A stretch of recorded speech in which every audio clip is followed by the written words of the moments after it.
ang mga kwento ng pag-ibig, kwento ng buhay at kwento ng pag-asa dito sa Barangay Love Stories. Love Stories.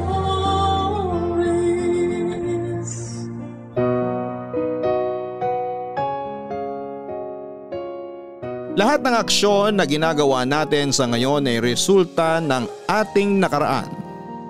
Pwede kasi na nung una ay meron tayong sakit ng kalooban na pinagdaanan na hinding-hindi natin makalimutan. Kaya dala-dala pa rin natin ang pakiramdam na yon hanggang sa kasalukuyan. Pero para sa ating letter sender for today na si Eros, hindi sapat na dahilan ang mga ginawa niya upang husgahan siya ng mundo at batikusin ang mga taong makakaalam ng kanyang kwento. Wala namang pinanganak na perpekto at bago tayo manghusga, ay alamin muna natin ang pinagdaraanan ng isang tao. Yan ang eksaktong dahilan kung bakit sumulat siya sa programa natin ngayong araw. Gusto mo na bang makarelate kay Eros? Tunghayan natin ang kanyang storya sa mga kwento ng pag-ibig, buhay at pag-asa sa nangungunang Barangay Love Stories. Dear Papa Dudut, magandang araw sa iyo at sa lahat ng mga kabarangay nating panatiko ng Barangay Love Stories. Itago niyo na lamang ako sa pangalang Eros, 29 years old at taga Rizal. Ang pangalan ko ay hango kay Eros na isang Greek god na kilala rin bilang Cupid sa Roman mythology. Yan ang napili kong tawag sa akin sa kwentong ibabahagi ko sa inyo.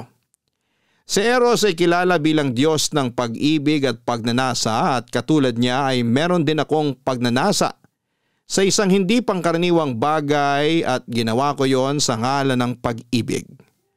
Pero bago ang lahat ay humihingi na ako ng malawak na pangunawa sa ating mga kabarangay dahil merong sensitibong eksena sa kwento ko.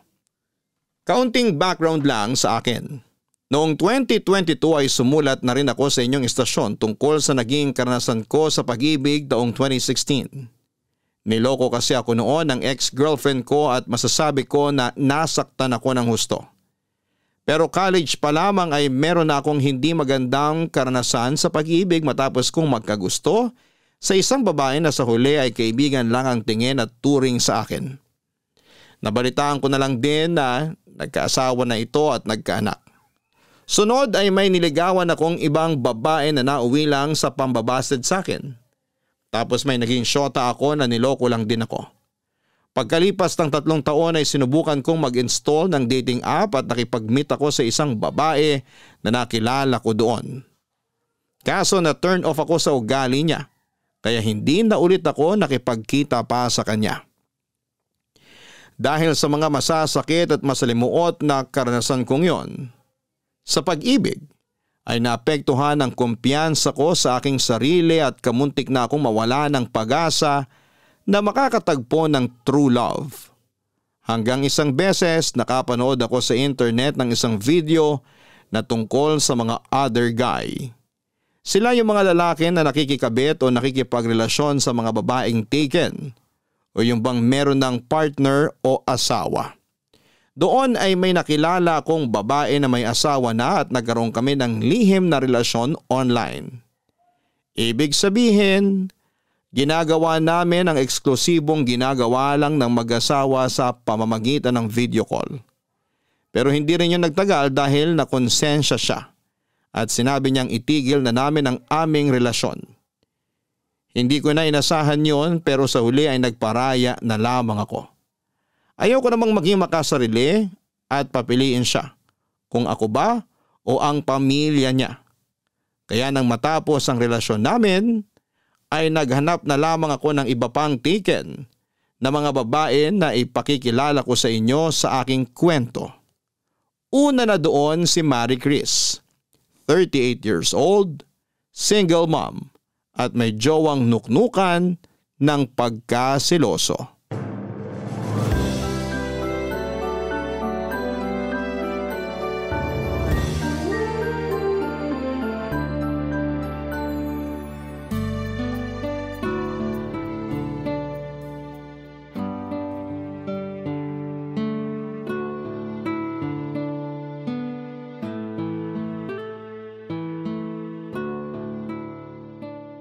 Tapos, ano pa mga hobby mo bukod sa magluto?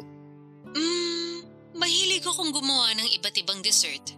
Lalo na yung matatamis katulad ng coffee jelly, gelatin na may sago, ice cream stick na may flavor na fruit salad, ube at keso. Gumagawa rin ako ng mga kakanin. Biko, kutsinta, sapin-sapin. Basta kahit anong maisipan ko, sinusubukan kong gawin. At hindi naman sa pagmamayabang pero piniperfect ko naman sa unang subok pa lang. Naks naman, ang galing mo ah. Sakto lang. Oh, bakit parang nalungkot ka naman bigla dyan? Naalala ko lang na hindi kasi mahilig sa matatamis yung jowa ko eh. Kaya hindi niya rin na-appreciate yung mga dessert na ginagawa ko. Kaya yun, hindi na ako masyadong gumagawa. Ganun ba?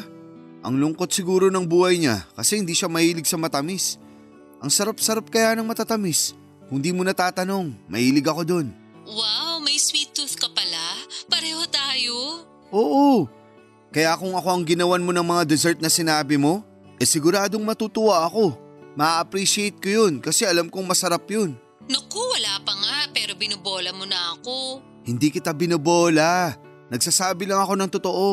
Sa katunayan, bata pa lang mahilig na ako sa matatamis. Kaya ko nga umubos ng isang linerang leche flan. Hoy, seryoso ba yan? Seryoso nga. Hindi ba sumasakit yung lalamunan mo? Ako kasi oo eh. Kahit na mahilig din ako sa matatamis, nagkaka-tonsillitis ako pag sumobra kain ako.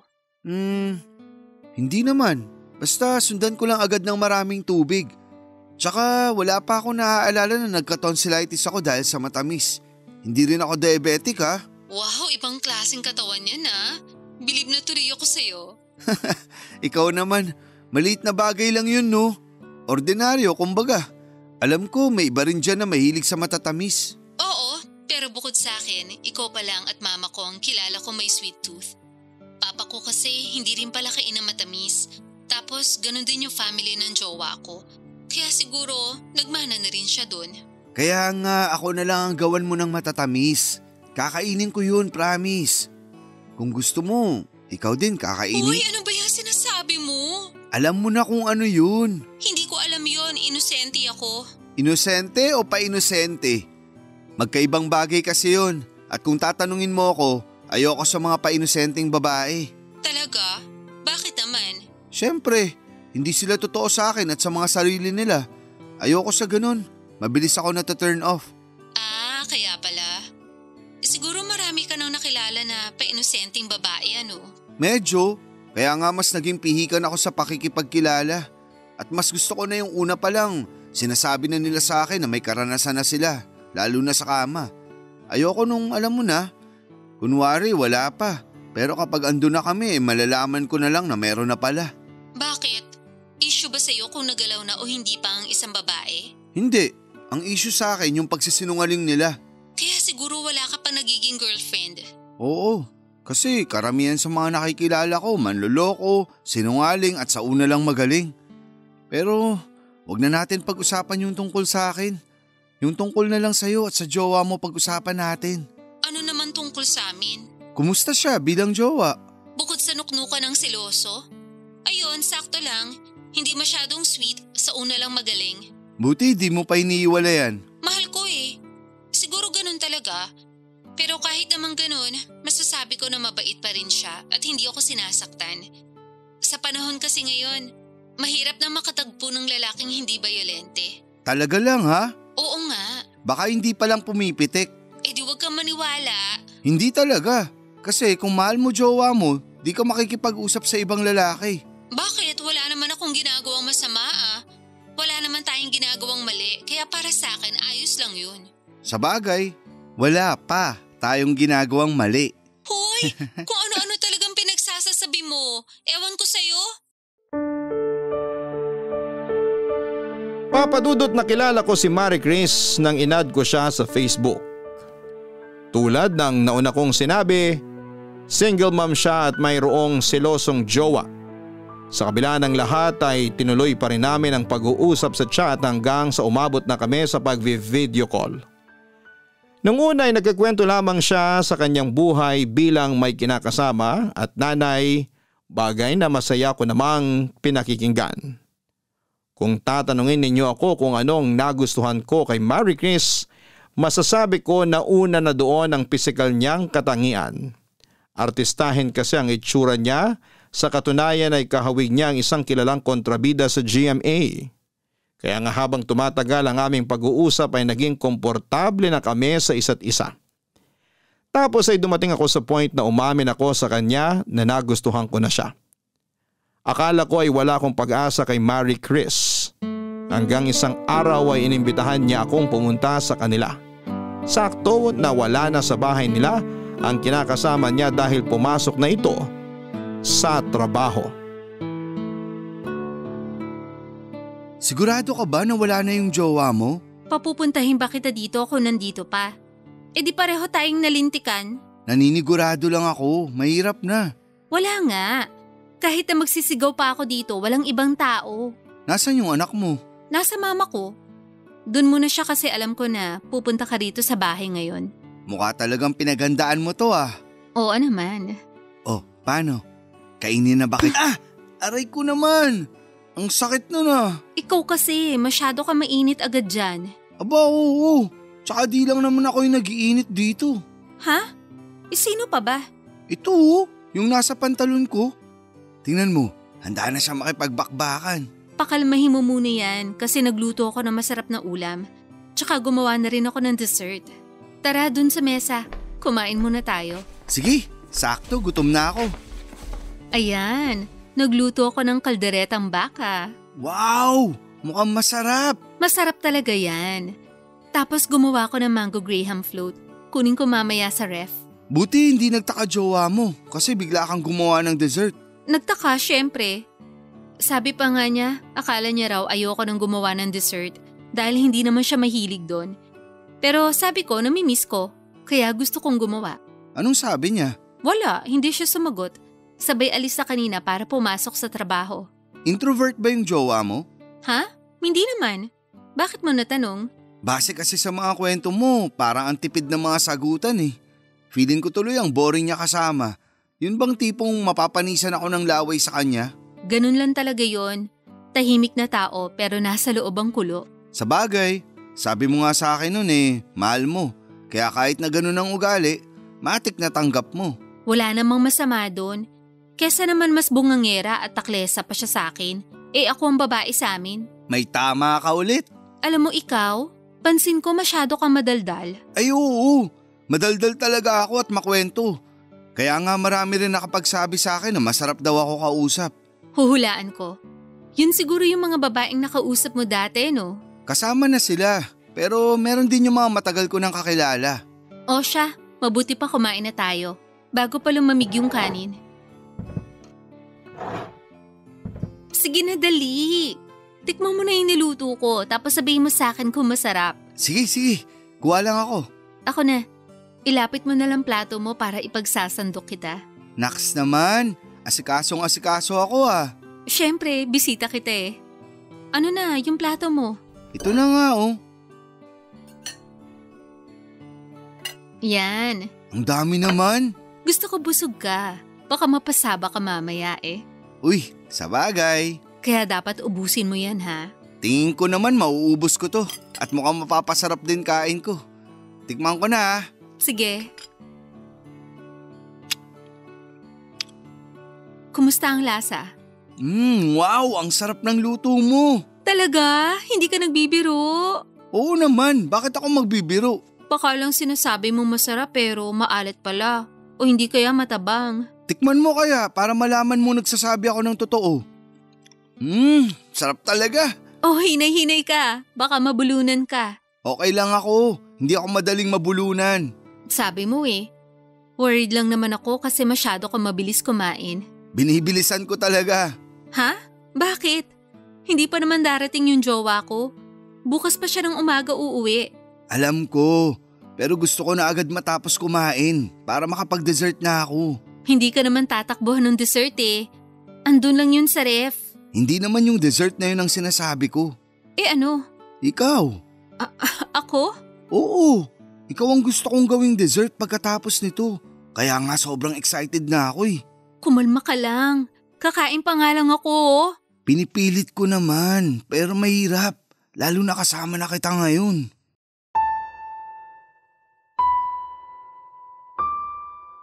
Papa Dudut, ang sarap ng ulam na niluto ni Marie Chris para sa dinner namin ng gabing yon. Kasabay noon ay hindi ko na naitago ang labis kong pananabik na merong mangyari sa amin pagkatapos naming kumain. Sobrang sikip na rin kasi ng pantalong ko at pakiwari ko ay may gustong kumawala mula doon. Hindi niyo ako masisisi, unang kita ko pa lamang kay Marie Chris. Siya na talaga ang gusto kong gawing panghimagas. Nagpatuloy ang kwentuhan namin at nang matapos naming kumain ay inalok niya ako kung gusto ko raw ba siyang tikman. At sino ba ako para tumanggi sa grasya na nakahain na sa harapan ko, hindi ba? Alam ko sa sarili ko na lalaki lang ako at may pangangailangan din. Kaya hindi na ako nagpatumpik-tumpik pa na sinunggaban si Marie Chris ng gabing yon. Hinalikan ko siya at hinalikan niya ako pabalik hanggang sa lumalim yon. Tapos ay dahan-dahan kaming nagpunta sa kwarto at agad ko siyang tinulak pahiga sa kama nila ng jowa niya. At doon nga ay may nangyari sa amin. At isa lang ang masasabi ko, Papa Dudut. Ang galing niya at nakakahumaling talaga ang isang katulad niya. Papa Dudut, masasabi ko na kakaiba ang pakiramdam kapag babaeng may asawa na o kinakasama ang nakasiping mo sa kama. Para sa akin ay mas the best sila kesa sa mga single na babae. Ang totoo, wala naman akong pakialam kung may karanasan na o wala ang isang babae. Ang akin lang, kapag single na babae ang nakilala ko ay madalas nilang sinasabi na wala pa silang karanasan sa kama. Pero kapag may nangyari na sa amin ay lumalabas na mas bihasa pa sila kesa sa akin. Ayoko noon dahil naiinsulto ako. Pakiramdam ko ay pinamumukha nila akong tanga kasi akala ko ako pa lang ang makakauna sa kanila. Simula noon ay kinamuhian ko na mga single na babae dahil ayoko sa lahat ay yung nagsisinungaling sa akin. Kaya nga natuon na lamang ang atensyon ko sa mga taken na babae at single mom. Kaya ng mga panahong yon ay pinagnanasaan ko si Marie Chris. Ang minsang may nangyari sa amin ay naulit pa ng naulit. Bale, pumupunta ako sa bahay nila sa tuwing pumapasok na sa trabaho ang jowa niya. At doon na nga kami nagmimilagro. Tapos umaalis na lamang ako bago umuwi ang kinakasama niya sa umaga. Paulit-ulit lamang na ganon ang sistema namin hanggang sa may ipinagtapad sa akin si Marie Chris, Papa Dudut.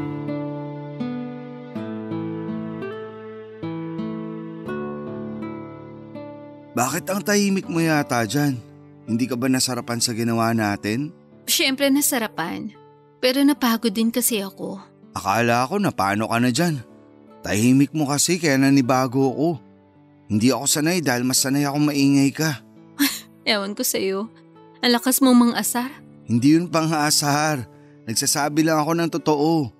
Gusto mo malaman mga linyahan mo pag maingay ka? Hoy, wag na. Nakakahiya. Anong nakakahiya dun? Sarap nga sa tingay. Lalo akong ginaganahan. Buti naman ganyan nararamdaman mo. Lalim nun ah. Oo eh. Hindi ko lang mapigilan. May iniisip din kasi ako. Sabi na eh. Alam kong may iniisip ka. Ano yun? Sabi mo sa akin. Kasi yung jowa ko, Anong meron sa kanya? parang nakakahalata na. Ha? Paano mo nasabi? Basta, sa tingin ko lang naman. Ikaw na may sabi na sa tingin mo lang. Baka naman hindi talaga. Tapos nag-aalala ka dyan. Di ba sabi ko naman sa'yo tahimik lang yung jowa ko pero nasa loob ko nun? Oo, nasabi mo nga yan. Kaya nga nag-aalala ko. Kasi paano kung may alam na pala siya tapos nananahimik lang siya? Natatakot ako na baka mahuli niya tayo at may gawin siyang hindi maganda sa'yo. Hindi mangyayari yun. Dahil maingat naman tayo eh. Alam ko, kaya nga kailangan lalo tayong magdoble ingat. Kung makapagsalita ka, parang natatakot kang mawala sa'yo yung jowa mo sakaling magkabukingan na. Siyempre kahit paano mahal ko yun. Tsaka tinanggap niya ang anak ko, kaya sobrang thankful ako sa kanya. Bihira lang kayo makatagpo ng lalaking tatanggap sa iyo at sa anak mo.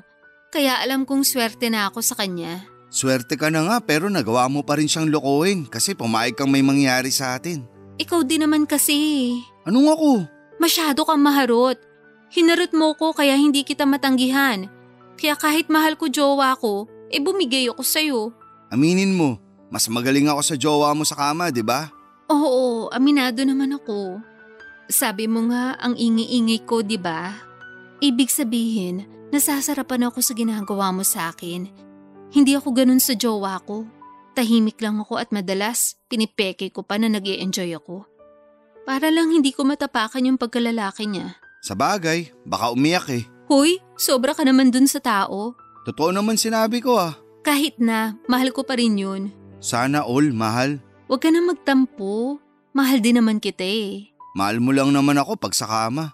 Medyo, pero ano pa bang inaasahan mo? Nahihigit sa ganito yung relasyon natin? Na mai-inlove ako sa'yo kasi pinapaligaya mo ako sa kama? Sino may sabi sa'yo na umaasa ako? Hindi no, wala sa isip ko yan. Kasi alam ko na magkarelasyon lang tayo sa kama. Buti na yung nagkakaliwanagan tayo. Bakit? Kung sabihin ko kunwari na in love ako sa'yo, anong gagawin mo? Wala. Ano? Wala? Ibig sabihin, hayaan mo lang ako? Wala kang gagawin? Wala kasi hindi ko naman alam yung gagawin ko.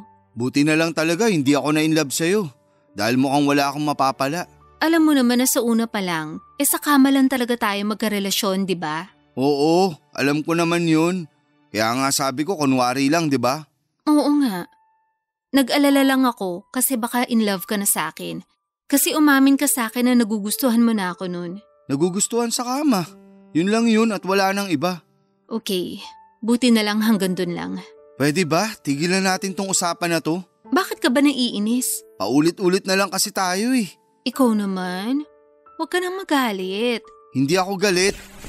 Buti pa, magbibihis na ako. Saan ka pupunta? Magbibihis na para makaalis na rin. Malapit nang mag-umaga. Baka biglang sumulpot na dyan sa pintuan mo yung jowa mo. Di nayari na tayo ngayon. Sa bagay. Pero madilim pa naman sa labas.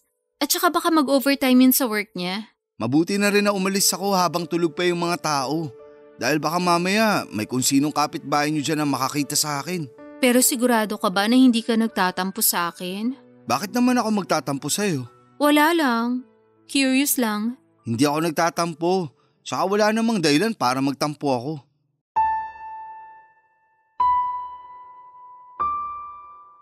Papa Dudut, alam ko na walang lihim ang hindi nabubunyag at sa kabila ng kaalamang yon, pilit kong tinulak palayo sa isipan ko ang katotohanan na baka isang araw ay maghinala ang kinakasama ni Marie Chris tungkol sa milagrong ginagawa namin pag wala siya sa pamamahay nila.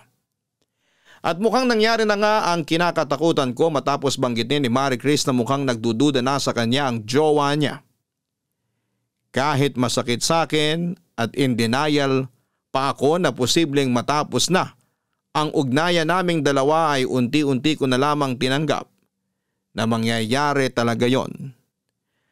At hindi nga ako nagkamali dahil isang araw ay nagulat na lamang ako matapos akong i-block ni Marie Chris sa Messenger at Facebook. Nasaktan ako doon pero hindi na ako naghabol pa sa kanya. Makalipas nga ang ilang taon ay nagkaroon ulit kami ng komunikasyon. At doon ko nalaman na ang jowa niya pala ang nang-block sa akin matapos mabunyag nito ang katotohanan. Hindi pa sila hiwalay noon. Pero hindi na rin mabuti ang pagsasama nila. Lagi raw silang nag-aaway at pinagdududahan siya ng kinakasama niya. Pero hindi yun naging hadlang para hindi namin ulitin ang dati naming gawain. May nangyari ulit sa amin ni Marie Chris at pinagpatuloy namin ang aming lihim na relasyon. Sa totoo lang, meron namang nagkakagusto sa akin na mga single na babae o yung bang walang sabit. Katulad na lamang noong laging nirereto sa aking anak ng kakilala kong matanda. Pero tingin ko ay mukhang pera yung babae at kahit na sumali pa siya sa mga barangay pageant ay hindi talaga ako attracted sa ganda niya.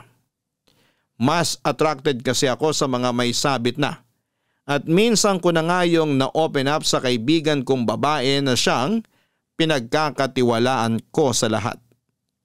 Fast forward, sunod ko namang nakilala si Sylvia. 42 years old, may anak at asawa na. Gaya ni Marie Chris, sa Facebook ko siya noong unang nakita at masasabi kong nahumaling agad ako sa taglay niyang ganda at karisma. Meron din kasi siyang hawig na artista, Papa Dudut. Ang bilis mo naman. Anong mabilis dito? Siyempre, niyaya mo agad ako rito sa bahay niyo ilang araw pa lang naman tayong nagchat-chat. Kailangan pa bang paabutin ko ng matagal bago kita yayain? Hindi naman, pero baka nasanay lang ako sa mga pabebe na babae. Pues ibahin mo ko sa kanila dahil matanda na ako, no? Baka nakalimutan mong 42 years old na ako. Saka hindi uso sa akin na maghintay kung kailan mo ko yayayain. Kaya pala ikaw na mismo ang nagyaya sa akin. Oo naman. Bakit? Ayaw mo ba? Sino may sabi? Baka lang ayaw mo. Sige ka, magtatampo ako. Kung ayaw ko hindi sana ako pumunta rito sa inyo at hindi rin sana kita kandong-kandong ngayon habang nakaupo sa malambot niyong sofa. Ewan ko sa'yo. Saan pala tayo? Anong saan tayo? Saan tayo mag-aano? Saan pa ba? Di dito sa sofa na kinauupuan natin. Sigurado ka? Oo naman. Tagal-tagal ko ng pantasya yung sofa eh. Hindi pa ako nakakasubok nun kasi tamad yung asawa ko. Palibhasa, mataba, mabilis hingalin kaya hanggang dun lang kami sa may kama. Ayun lang. Medyo lugi ka nga dun. Oo, kaya dito na tayo ha? Sige, pero nag-aalala lang ako kasi baka magising yung asawa mo. Hindi magigising yun. Tulog mantika yun. Sigurado ka? Oo nga, kaya huwag ka nang mag-alala dyan. Ayoko lang mahuli niya tayo tapos mabalian niya ako ng buto.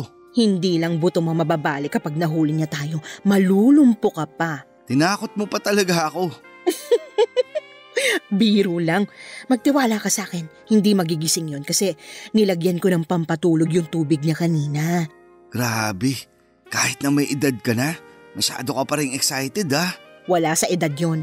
Nasa asim pa yon. Yan ang gusto ko sa mga babae. Kagigil ka. Halika na kita. Ay, teka. Bakit? Bago ang lahat, mag-inuman muna tayo. Ha? Wine lang naman. Kunin ko lang sa kusina Diyan ka lang. Huwag kang tatayo. Sige.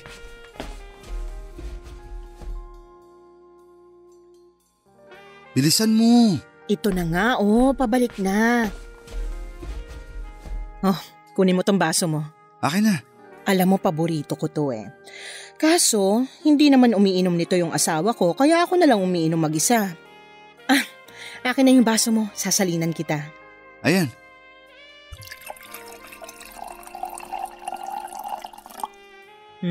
Yan, sige, inumin mo, masarap yan. Okay. Kumusta? Masarap nga. Imported din kasi to, galing pang Italy. Gusto mo pa? Oo, pahingi pa ako. Sige.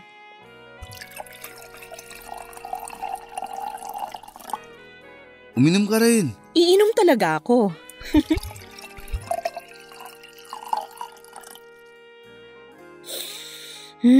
Grabe, sarap talaga. Oo, pero mas masarap ka. Naku, bolero. Hindi Tsaka bakit ka ba nakatayo dyan? Lika, upo ka dito. Kandungin kita. Sure. Alam mo, naisip ko na hindi naman natin kailangan magmadali kasi atin naman yung buong gabi. Sabi ko nga sa'yo, hindi naman magigising agad yung asawa ko. Hindi mo naman ako masisisi. Noon pa kita pinagpapantasyan eh. Talaga? Anong klaseng pantasya? Alam mo na yun. Hindi ko alam. Gusto ko sabihin mo para malaman ko. Kaso, paano ba yan? Di ako magaling magkwento. Talaga? Ang sarap mo nga kausap nun sa chat eh. Dami mong alam kaya tingin ko matalino kang tao. Hindi naman ako matalino pero di rin ako bobo. Siguro socially aware lang. Para sa akin, matalino na yun. Marami kaya sa mga kaedad mo na mababaw lang ang pagkakaalam sa mga bagay-bagay. Kung kailan naman uso na ang internet sa panahon natin, saka parang hindi na ganun kalalim yung pagkakaintindi ng mga kabataan sa nangyayari sa paligid nila. Kaya nga nagustuhan kita kasi bawang katotohanan lang ang mga sinasabi mo. Thank you. Walang anuman. Ikaw din naman nagustuhan ko kasi kahit na may edad ka na, ang ganda pa rin ang hubog ng katawan mo. Siyempre inaalagaan kong sarili ko para hindi ako paglipasan ng panahon. Kaya ano pang hinihintay mo? Ako naman ang tikman mo. Papadudot kahit na 42 years old na noon si Sylvia at may anak na ay masasabi ko pa rin na pandalagang itsura ng mukha niya. At lalo nga lang akong namangha noong personal ko na siyang nakita. Dahil pati kurba ng katawan niya ay hindi mo akalaing nabuntis na at nanganak ng bata. Sobrang sexy niya at nakakagigil lalo nung hinaharot na niya ako. Kaya nga hindi na ako nagpatumpik-tumpik pa at agad ko na siyang sinunggaban ng gabing yon. Napakasarap talaga sa pakiramdam kapag may nangyayari sa amin ng isang babaeng may karanasan na sa kama. Nakakadagdag init din at kaba na patago namin yung ginagawa. Ewan. Pero pakiwari ko ay buhay na buhay ang pagkalalaki ko kapag sa babaeng may karelasyon ako nakikipagrelasyon. Para sa akin ay mas totoo sila kesa sa mga single na babae na masyadong pabebe, papadudot. Papadudot malaki talaga ang pagnanasa ko kay Sylvia ng mga panahong yon. Bukod kasi sa maganda at sexy ay malakas din ang appeal niya. Sa katunayan ay hindi pa kami nagkikita noon ng personal pero pinagpapantasyahan ko na siya. Tandang-tanda ko pa na habang ini-stalk ko ang picture niya sa kanyang Facebook account ay bigla na lamang nag-init ang katawan ko at nagising ang aking diwa. Katulad ng kay Marie Chris ang naging setup namin ni Sylvia ng mga panahong yon. Pumupuslit ako sa bahay nila kapag tulog na ang asawa niya at ginagawa namin ang bawal sa mismong sala nila. Maswerte ako dahil tulog mantika ang mister niya. Kaya kapag nakakapag-ingay man kami ay hindi ito nagigising kaagad. At kahit na alam naming mali ay walang pag-aalinlangan pa rin namin yung ginagawa. Ika nga ay masarap ang bawal.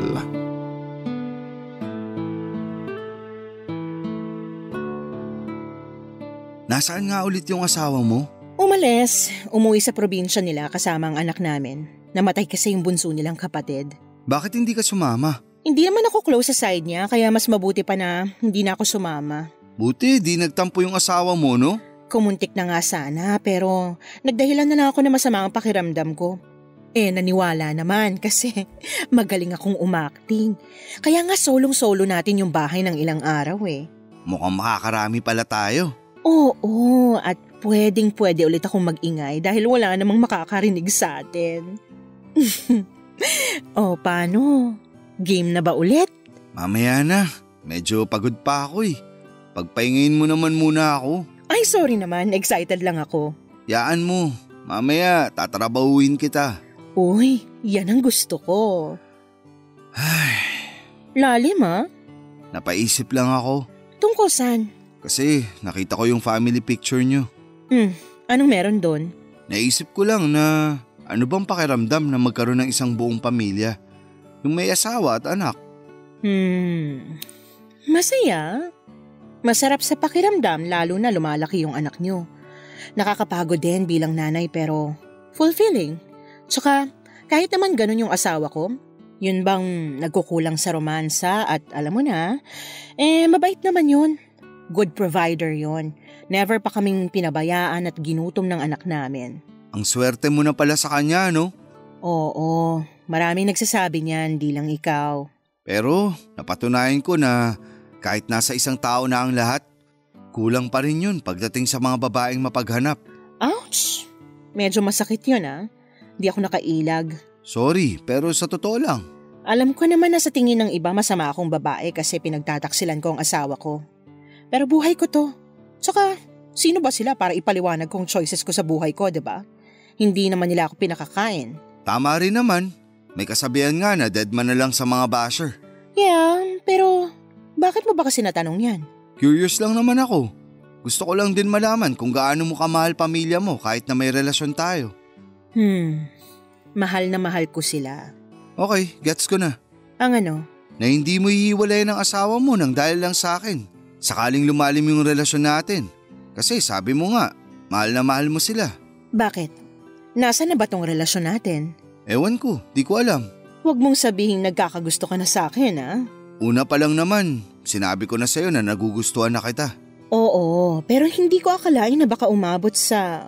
Umabot saan? Sa mahal na kita, ganun ba? Bakit? Hindi ba? Siyempre hindi. Pamilyado kang tao. Alam ko na ang prioridad mo ay ang pamilya mo. Tsaka sino lang ba ako sa buhay mo, di ba? Ikaw naman, huwag ka nang magtampo. Hindi naman ako nagtatampo. Bakit ako magtatampo? Hindi ka naman kasi basta kung sino lang sa buhay ko. Siyempre, mahalaga ka rin sa akin. Pero hindi kasing halaga ng pamilya mo. Bakit kasi napunta dyan ang usapan eh? Ewan ko rin ba? Bigla na lang pumasok sa isip ko. Alam ko namang sa umpisa pa lang, talo na ako, pero sinubukan ko pa rin. May darating din na magmamahal sa'yo ng totoo. Hindi na ako umaasa. Bakit naman? Basta. Basta ka dyan. Sinasabi ko sa'yo meron yan, kaya umasa ka pa rin. Tsaka deserve mo kayang mahalin, hindi lang dahil magaling ka sa kama. Ewan ko kung meron pang tatanggap sa akin o kung makakaya kong magmahal ng babaeng walang sabit. Marami namang single mom dyan na naghihintay ng lalaking katulad mo. Malay mo, sila palang nakatadhana para sa'yo. Buti pa, wag na natin pag-usapan ng bagay na yan. Kasi kung tatanungin mo ako, hindi naman ako naghahanap. Tsaka sakit sa ulo lang yan. Tsaka ayoko ng responsibilidad. Mas okay na ako sa ganitong setup. Kung kailan lang gustuhin. Sige, sabi mo eh. Bata ka pa naman. Pero masarap pa rin sa pakiramdam yung meron kang makakasama sa buhay. Yun bang may asawa o partner kang uuwian pagkatapos ng isang nakakapagod at mahabang araw?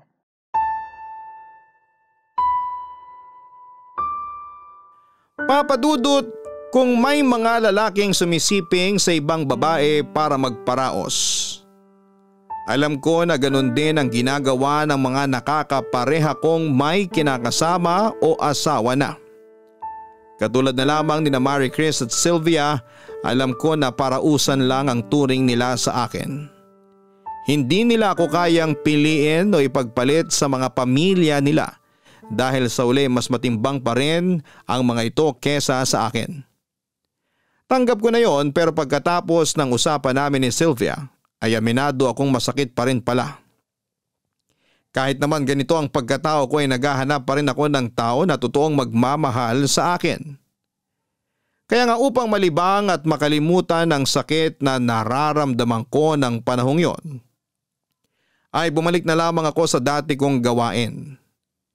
Nung pakiramdam ko ay malapit nang mawala sa akin si Sylvia dahil baka anumang sandali ay itigil na niya ang ginagawa namin, ay hindi naman ako pwede na magmukmuk lamang habang buhay. Kaya nga ang ginawa ko ay nag-add ako ng maraming magagandang tiki na babae online para makipagkilala. Kapag single ay agad kong nire-reject dahil wala akong amor sa kanila.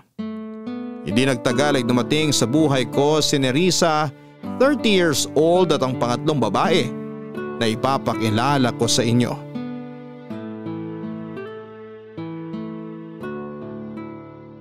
Oh, tapos? Ano pang pantasya mong gusto mong tuparin natin sa susunod na magkita tayo? Gusto ko nakasandal sa pader, nakatayo. Madali lang yan. Talaga? Naku, excited na ako. Tamad kasi talaga ang mister ko. Ayaw nun bumangon sa kama. Sabihin mo sa mister mo magpapayat na. Para naman naroromansa kanya ng maayos at di ka na maghanap ng iba. As if naman makinig sa akin yun eh. Food is life doon. Grabe, ang lakas kumain. Masarap din kasi mga luto mo kaya mapapakain talaga yun. Ano ba yan? Bigla akong na-miss luto mo. Ay sus, yun naman pala. Kailan ba kasi ako pwede ulit pumunta dyan? Hindi ko pa alam pero saka na. May sakit si mister ko eh. Nagkasakit pagkagaling sa probinsya nila tapos nahawa niya pa yung anak namin. Ay, eto nga, busy ako sa pag-aalaga kaya ngayon lang ako nakakuha ng oras para makapag-video call sa'yo. Huwag ka mag-alala, pareho ng mahimbing ang tulog ng mag-ama ko. Bigla ka palang naging nurse ng mag-ama mo. Hindi lang nurse, yaya na rin. Ay grabe, maghapon ako nagluto at naglinis ng bahay. Tapos ayun nga, inasikaso ko sila kasi suka ng suka ang mister ko. Gusto ko nang dalhin sa ospital kasi baka na paano na yun, pero nung hapon bumuti naman ang pakiramdam. Tapos ngayon bumaba na yung lagnat. Naisip ko ngang ipaalbularyo kasi baka nabarang o ano. Sa bagay, galing pa namang probinsya. Mahirap na. Ipaalbularyo mo, wala namang masama dun. Ay, kaya nga. Pero okay naman na sila ngayon ng anak ko. Sana bukas at sa mga susunod na araw tuluyan ng gumaling. Para naman makagiling na rin ako sa'yo. Medyo na-miss na kita eh. Ako rin, miss na miss ko na yung pagiling mo. Ang galing mo kasi. Hindi ka nakakapagod at nakakasawang panoorin.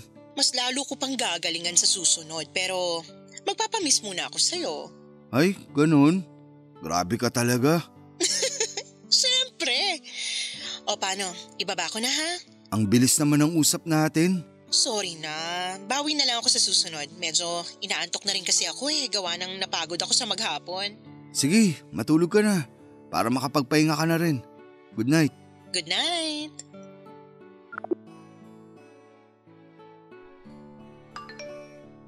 Uy, si Nerissa. Teka, video call ko nga.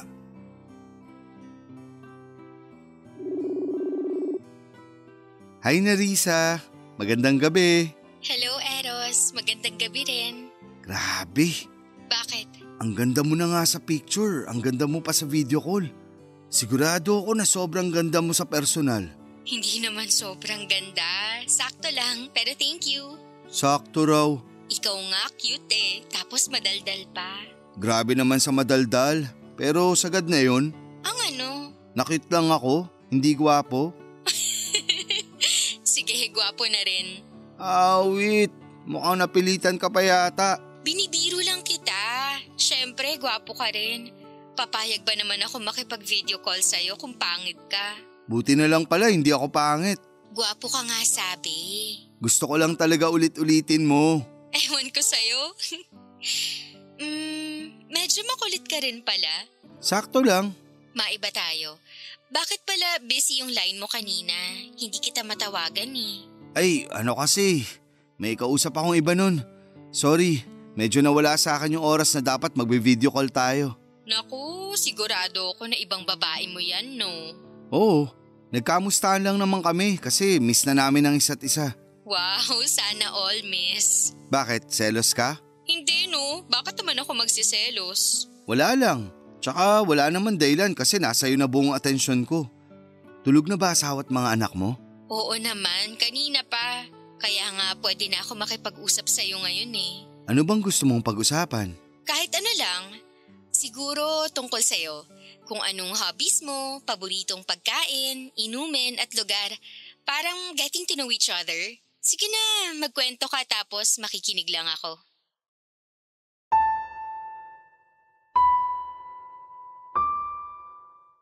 Katulad ni Sylvia, isa ring hot mama si Nerissa. Kaya nga unang kita ko pa lamang sa display picture niya sa Facebook ay nagandahan na talaga ako sa kanya. Artistahin din siya at malakas ang apil kaya naman kulang na lang ay tumulo ang laway ko sa pagnanasa sa kanya, Papa Dudut. Ang sarap niya ring kausap at parang walang patay na sandali at aaminin kong unti-unti nang natuon kay Nerissa ang buong atensyon ko. Pero lilinawin ko lang na hindi pa rin naman tapos ang relasyon namin ni Sylvia ng mga panahong yon. Kaya lang ay dumalang ang mga pagpuslit ko sa bahay nila. Gawa ng nag-iingat kami na mahuli ng asawa niya. Mabuti na lamang at mayroon na akong Nerissa ng mga panahong yon. Ay pinagpapantasyahan ko na rin. At kahit na hindi pa naman kami nagkikita, masasabi ko na katulad ni na Marie Chris at Sylvia at ng iba pang tike na babae na nakarelasyon ko ay sigurado akong masarap din at magaling din sa kama si Nerissa. Papadudot kong tatanungin ninyo ko kung nakakaramdam ba ako ng konsensya dahil maling-mali ang ginagawa namin ng mga babaeng nakakarelasyon ko ng mga panahong yon ay hindi ang sagot ko. Para sa akin ay tao lang ako na may pangangailangan.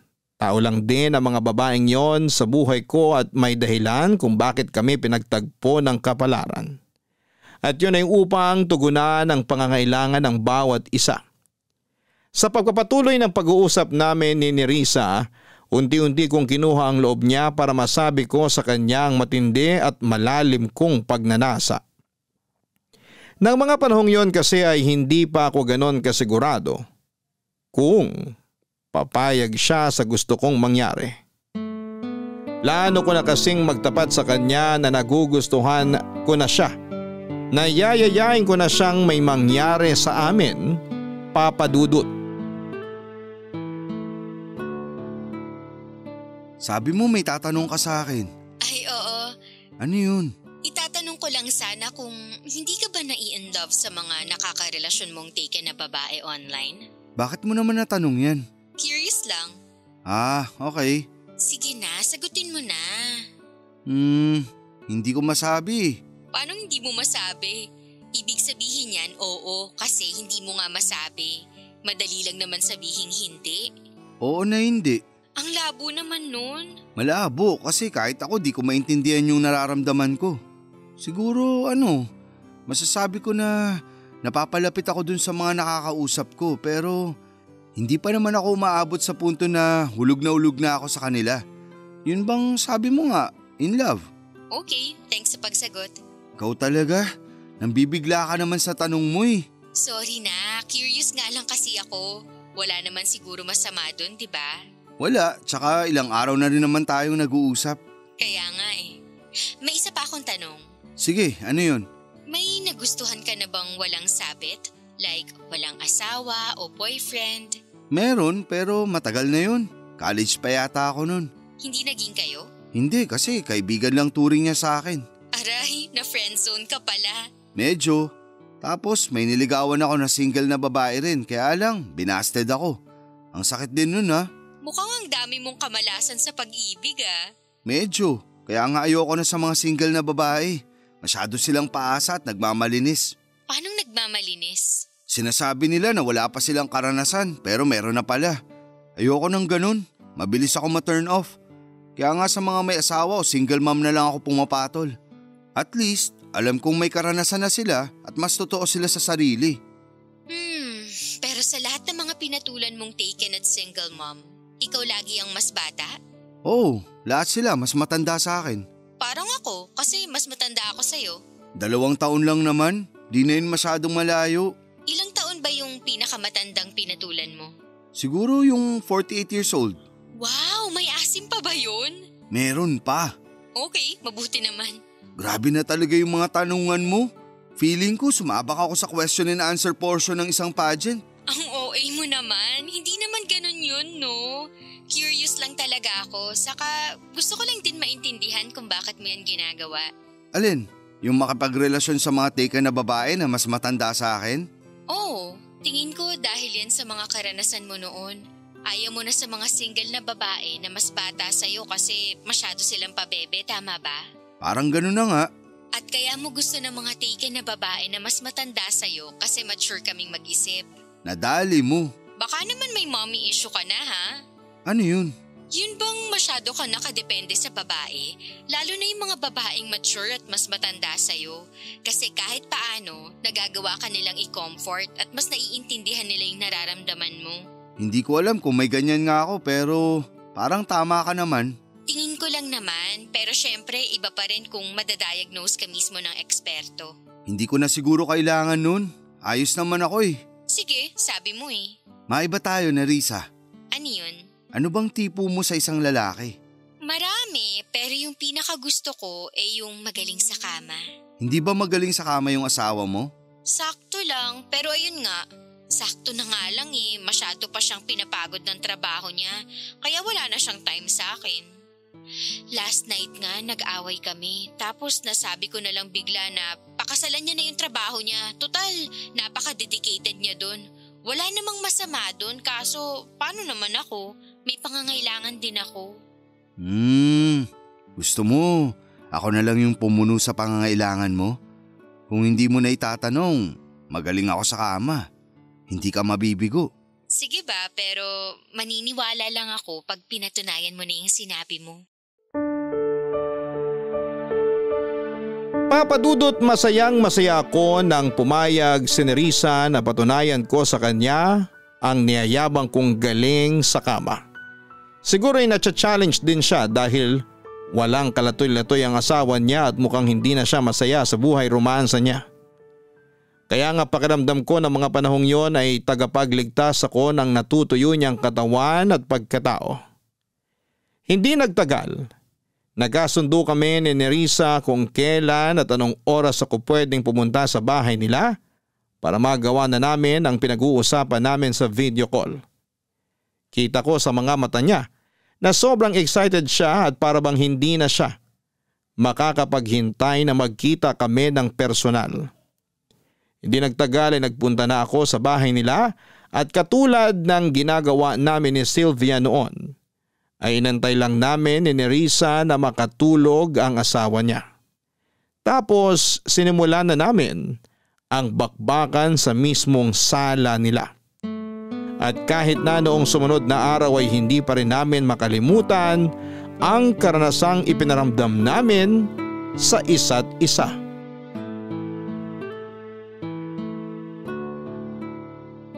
Grabe, hindi ko akalain na aabutin tayo ng 6 na rounds kagabi. Oo nga eh, kaya kagigising ko lang ngayong hapon.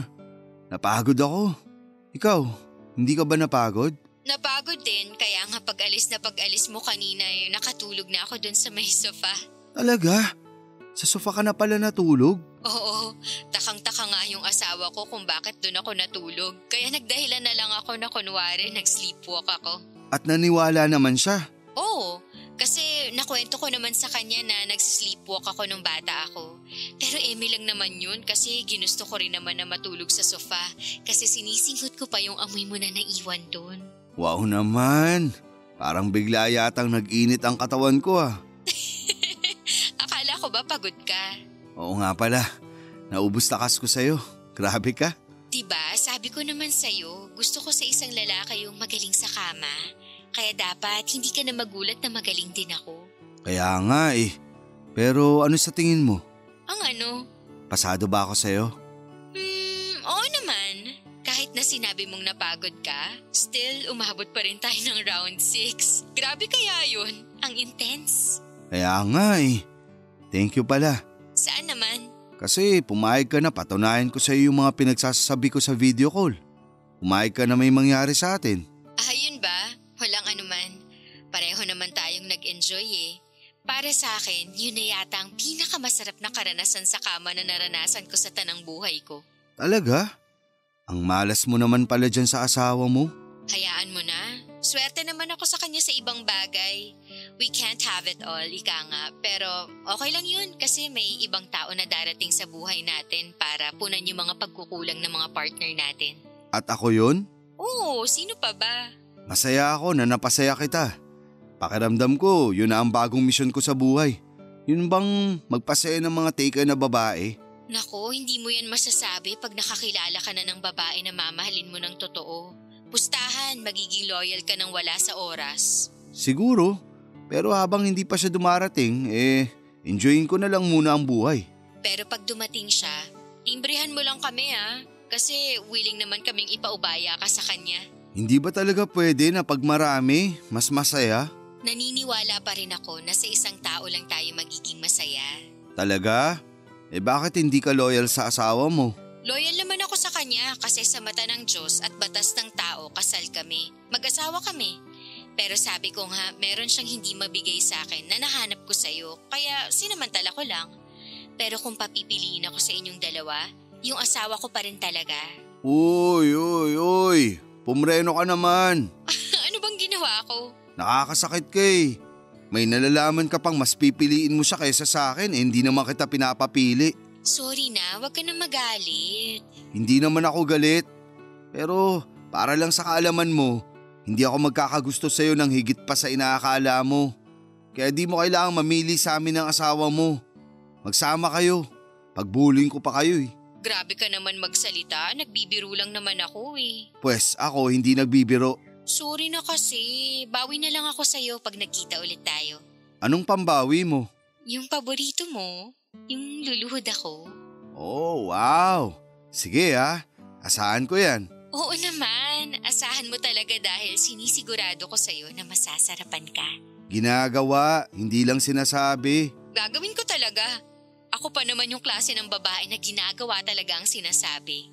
Sige, hindi na tuloy ako makapaghintay. Pero mukhang kailangan ko muna mag-ipon ulit ng lakas. Kasi pagod pa talaga ako sa nangyari sa atin kagabi. Oo nga halata rin sa boses mo. At medyo inaantok pa ako. Sige na, matulog ka na para makapagpahinga at makabawi ng lakas.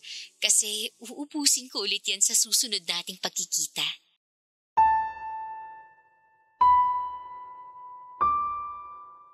Papa Dudut, hindi ko na namalayan na nakatulugan ko na lang si Nerissa habang ka-video call. Sobra kasi akong napagod sa nangyari sa amin kaya kinailangan kong bumawi ng lakas. Pero energetic naman ako pagkagising at nasa good mood na rin. Iba talaga ang nagagawa ng maayos at kumpletong tulog.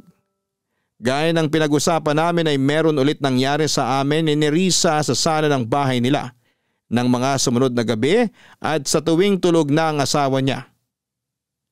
Ang sarap kasi sa pakiramdam kung may kaunting nervyos at thrill. Pero may pagkakataon din naman na nagmomotel kami para mas safe talaga. Sa kasalukuyan, may nangyayari pa rin sa amin ni Sylvia at Nerissa. At hindi ko alam kung kailan ako titigil sa paghahanap ng mga babaeng may asawa o kinakasama na online para makipag-usap at makipag-romansahan. Ewan, pero malapit na tuloy akong maniwala sa sinasabi sa akin ni Nerissa noon na baka nga may mommy issue ako dahil masyado na akong nakadepende sa mga babaeng mas matanda sa akin. Pero syempre, nasa katinuan pa naman ako para maisip na mali talaga ang ginagawa namin ng mga karelasyon ko.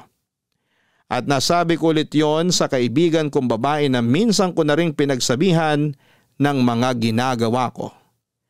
Dagdag ko pa sa kanya na sumulat ako ng isang hiling sa papel na sana'y wala nang magkagusto na single sa akin dahil hindi ko na talaga sila papatulan. Kasi kung sakali man na makatagpo ako ng babaeng mamahalin ko ng totoo, ibibigay ko lang ang puso ko sa single mom at mangangako ako na titigilan ko na ang ginagawa kong pakikikabit sa mga babaeng may sabit. Maraming salamat po sa inyo, Papa Dudut. Sakaling mapili ninyong i-area ang storya ng buhay ko. Alam ko na medyo kakaiba ito sa lahat ng mga naitampok ninyong kwento dahil na rin sa tema nitong may pagkamaselan. Pero muli humihingi na lamang po ako ng pangunawa sa ating mga kabarangay. Hindi naman po ako masamang tao. Sino ba namang tao ang walang pagnanasa, hindi ba? God bless po sa inyong istasyon and more power sa Barangay Love Stories. Numero 1 kayo sa amin, sa aming puso. Ang inyong forever kapuso at kabarangay, Eros. Mga kabarangay, kapag pinagkaitan tayo ng pagmamahal ng ibang tao ay naiipon ang mga dulot nitong hinanakit sa ating puso at nabubuo ang maling interpretasyon sa isipan natin tungkol sa pag-ibig. Nagiging desperado tayo na makamit yon kahit na hindi na mabuti ang paraan natin ng pagkuha rito. Sana'y mahanap ni Eros ang tunay na pag-ibig sa isang tao na wala na ang pagnanasa sa laman para sa iba. Ngunit habang hindi pa nangyayari yon, maaari mong unahing mahalin ang sarili mo at bigyan mo ng dignidad ang pagkatao mo upang maialis ang sarili mo sa sitwasyong kinakasadlakan mo.